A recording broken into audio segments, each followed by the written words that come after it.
Hello, it's me. I'm just having a little bit of a late night thought here. I was just kind of getting ready for bed. And I had a little bit of a late night thought.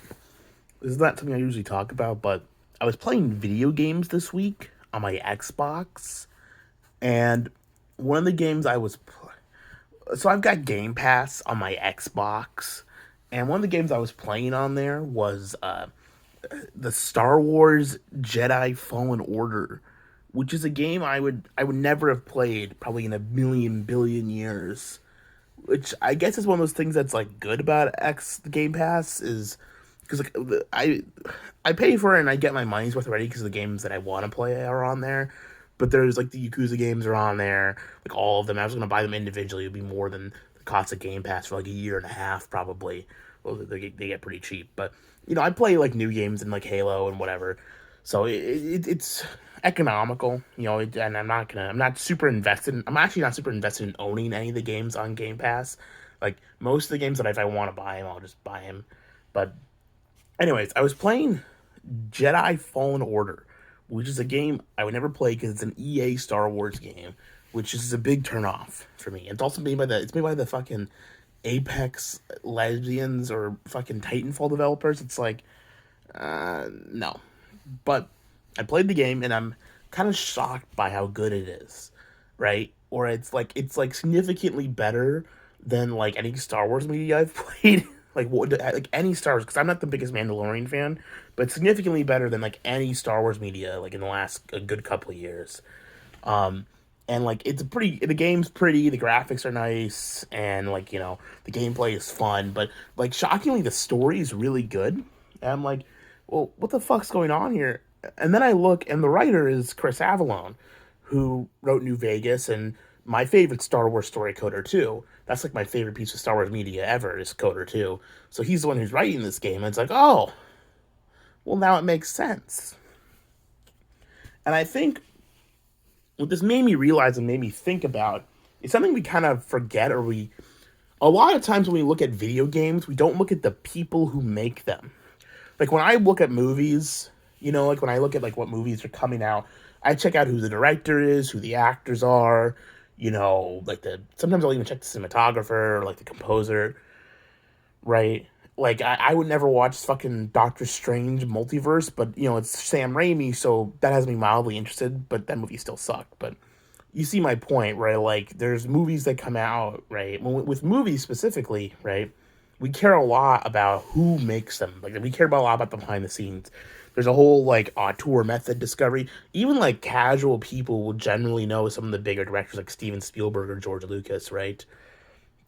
And with video games, with the exception of like very specific like niche people, right? Who, with the exception of people like Kojima and fucking um Steph and Peter Molyneux, right? Not Stephen Molyneux, Peter Molyneux, um the Fable guy. With the exception of people like them who both have kind of fallen out of favor with people in the last couple of years, ironically enough, we generally don't look at like the creators of games. We generally focus more on the developer, the company that makes the game, right? Like, unless so like not like Microsoft, Sony, I guess sometimes Nintendo, but like you look at like Capcom or Square Enix or EA or like Riot Games or fucking Blizzard. you know you look at like the development teams, right? You would think, oh, they'd be the development teams, but the problem with that is that depending on when you look at these development teams, wildly different people will be on them. Like I see a lot of videos, like I saw a Crabcat video recently, and like a bunch of the people come like talking about Bungie, Halo under Bungie versus Halo under 343. And the problem is that Bungie went on to make Destiny, which sucks total dick, right? Like Destiny is dog shit. Destiny is like dog crap. Like it's a terrible video game. Like it's like literally bomb the barrel, like the worst trash imaginable. And that's Bungie. That's still Bungie, the studio. But the problem is that Bungie is comprised of people who did not make Halo. Like I'm sure there's some people still on the staff, but like none of the people who made Halo are at Bungie, right? And obviously on the staff who made Halo are at 343 either. I mean, they made Halo for a while, but they're not the people who made Halo what it is, you know. And that's just one example. Obviously, there's people like Swery and Suda and, obviously Kojima and people like that where we care about the developer and who they are. And sometimes you have like indie devs who get away with that, but usually that's because the indie devs are like one or two man teams, right? If there was a multi-person team, you may not get that with indie devs, but with like small indie devs, you'll get that as well. You get like these auteur type people who like, oh, it's this person's vision, oh, this is the person we want to see. But like, you look at Chris Avalon, and basically everything Chris Avalon has made has been, at the worst, good, right? I don't think I've played a bad Chris. I look at like the Chris Avalon's like career history. It's all like Planescape Torment and Icewind Dale and like Wasteland 2 and like the new System Shock remake. I didn't even know there was a System Shock remake coming out, right? And it's being made by the guy who wrote Coder and New Vegas. Or like Bethesda or like Obsidian, oh, like we like Obsidian because they made New Vegas and they made Coder too. We like Obsidian Games, but like, who works at Obsidian Games now? Who are the developers at Obsidian? And there are people who are good at Obsidian, and I think Obsidian's actually a good developer. I'm actually kind of looking forward to Avowed. I'm kind of thinking that might be a good game. That might be a game to look forward to. Even more so than Elder Scrolls 6, honestly. But, like, who at Obsidian makes Obsidian interesting? Who at Bethesda makes Bethesda an interesting game developer besides Todd Howard? Who at Capcom and Square Enix? Because I think Capcom is on a really good roll right now, and basically anytime Capcom puts out a game, I'm actually really interested and kind of want to get on it. Like almost everything Capcom has put out in like the last like 2 or 3 years has been solid, like fucking awesome.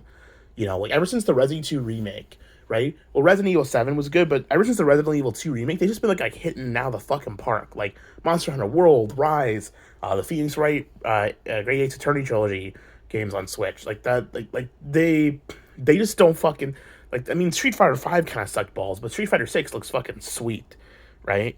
Like I think everyone can agree Capcom's good, but they weren't always good. Capcom has sucked ass, and like who has changed versus like Square Enix, who last gen I thought Square Enix was like kind of riding high with their games.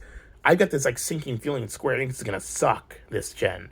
Like maybe Final Fantasy 16 will be good, but like I've got this sinking feeling that Square Enix is gonna drop the ball fucking hard, and we're gonna be seeing some shit from them. And like you gotta look at who are all like the people at Square Enix who making the company good, right? What are the decisions the company like? I'm not gonna buy a game because it's a lot of people buy a game because it's Square Enix, or a lot of people buy a game because it's a Capcom game. But really, we shouldn't be looking at that. We should be looking at, okay, who are the development staff? Who are the people that are making these games really good? And we should be following them, not the companies. If you want to be a smart game consumer and buy good games in the future, or pirate good games, or spend your time and energy and potentially your money on a good game in the future, you should be looking at who are the people making these games. Can we be sure that they're the writing and whatever, the development? It's a little bit different with like gameplay development because you need a team of people to work on that. But like especially with writers, like game writers, like it's hard to find people who are really good at writing for video games. Because like a lot of people come in from Hollywood or whatever, and like writing for a video game is totally different, completely separate. But like I was just shocked. Like when I hear EA Star Wars game, I think dog shit trash. It's like basically hate Star Wars now. I despise EA, but it's Chris Avalon, and he made a good fucking game. And that's the thing. If you're gonna be a smart consumer, right? If you're gonna be a smart consumer, you need to, instead of be looking at which company, you'd be looking at who's making this game. Because at the end of the day, people make everything. Every piece of art you consume, every piece of film, media, book, any comic, whatever you do is being made by people, right? And you can sit here and say, oh, Sony makes great games. I don't think Sony makes great games, by the way. I think Sony's kind of sucked ass. The Sony days are over. Like, I think God of War Ragnarok is, I don't know if that manages to be good, that's their swan song. But after that, they're fucked. Because I think they've fired or cut ties with most of the development teams that have made their platforms and their consoles interesting, right? Like, all the Japan studio staff, all the interesting creators that made the PlayStation good are gone, and all that's left are all the bland people who have brought like fucking like Last of Us tier games into the fucking ecosystem, which has been popular with normal fags. But is it really good? Is it driving me to go to the system? No, it's making the system gay and shit.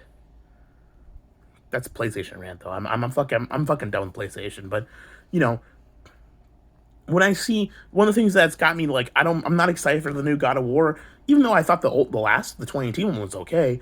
The new one, it's like, oh, we got fucking what's his face, Anthony Birch and Alana Pierce writing this game. Really? I mean, I know that they're just two voices in a very large writing team, which, by the way, they've got a huge writing team for that game. And that's a bad idea. Big writing staffs are always a bad idea. And this one turns out okay. It's the exception to the rule. Okay? Because, my God, you have more than, like, 2 or 3 writers on a fucking team. You're losing the vision, man. Like, it's the same thing with movies, you know? When you have more than 2 or 3 writers on you can have 2 writers, or like 3, like, you have a writing team, you know? That's done. It's just, I want to listen to something made by someone, not some entity. I want to play a game made by a dude who's cool. Or a dudette. That's a joke. Women aren't good at anything. No, but seriously, I can't think of it good. Well, there is the woman who wrote the Naughty Dog games before. What's his face? The guy, the gore porn addict, whoever his name is, Neil Druckmann. Neil Druckmann. There was a woman who was writing the games at Naughty Dog before he came on, and like basically built the foundation for what he basically just came and stole in with all of his shit ideas and shit games. You know? Yeah. You know, I forget her name. She was good at writing video games. So yeah, women can write video games. What am I saying? I'm being sexist. I'm being an incel again. But, you know, when I hear Neil Druckmann's writing a game, it's like, no, I don't want to play it because he sucks ass. So many of these people, like, I know people do it, because the thing is, people do pay attention for the really weird ones, like Swery, like Suda. I know there's people who do there's the Suda files and there's the Suda the Swery files and the Suda B-sides series and out there, you know, and the Kojima people, there's like a series on Kojima games, you know. People follow like these creators' games. And obviously people like Yuji Naka, and like all the people who worked at Sonic Team and made Shenmue, like those are people who people follow. But there's people who are in like it's less so in the Western. It's more so in Japanese game devs, less so Western game devs, you know? Right? Like no one really follows like the really good Western game devs. Like the ones we know about are like Todd Howard, who's more of a corporate executive than a developer at this point. We know obviously Peter Molyneux, you know, but he doesn't make games anymore, which I think is a shame. I think we need to give Peter Molyneux another chance to make a good game. Because, like, we hyped him up too much, we made him crazy. But the reality is, the dude was fucking good at making games, you know? Even though his most, like, stupid ideas were at least fun, you know? Or, like, Will Wright, you know, the guy who made The Sims, you know.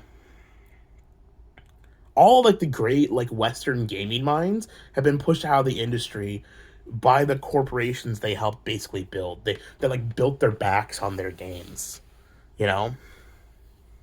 Like Marty O'Donnell with Halo. Like, where the fuck is Marty O'Donnell doing now? I know he was, like, the composer, but he's the guy who made fucking Halo. Let's not kid ourselves.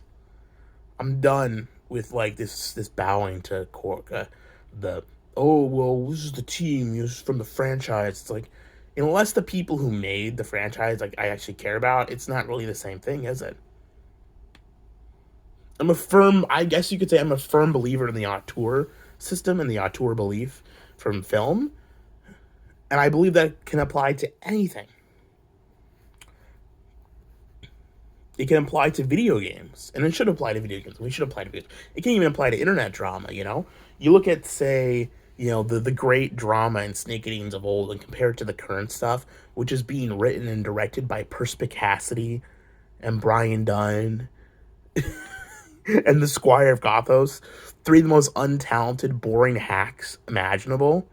That's the writing team for this new range of Kino and back and forth, and they suck. And I don't want to watch what they have to tell me. I don't want to watch what they have to fucking produce because they suck ass.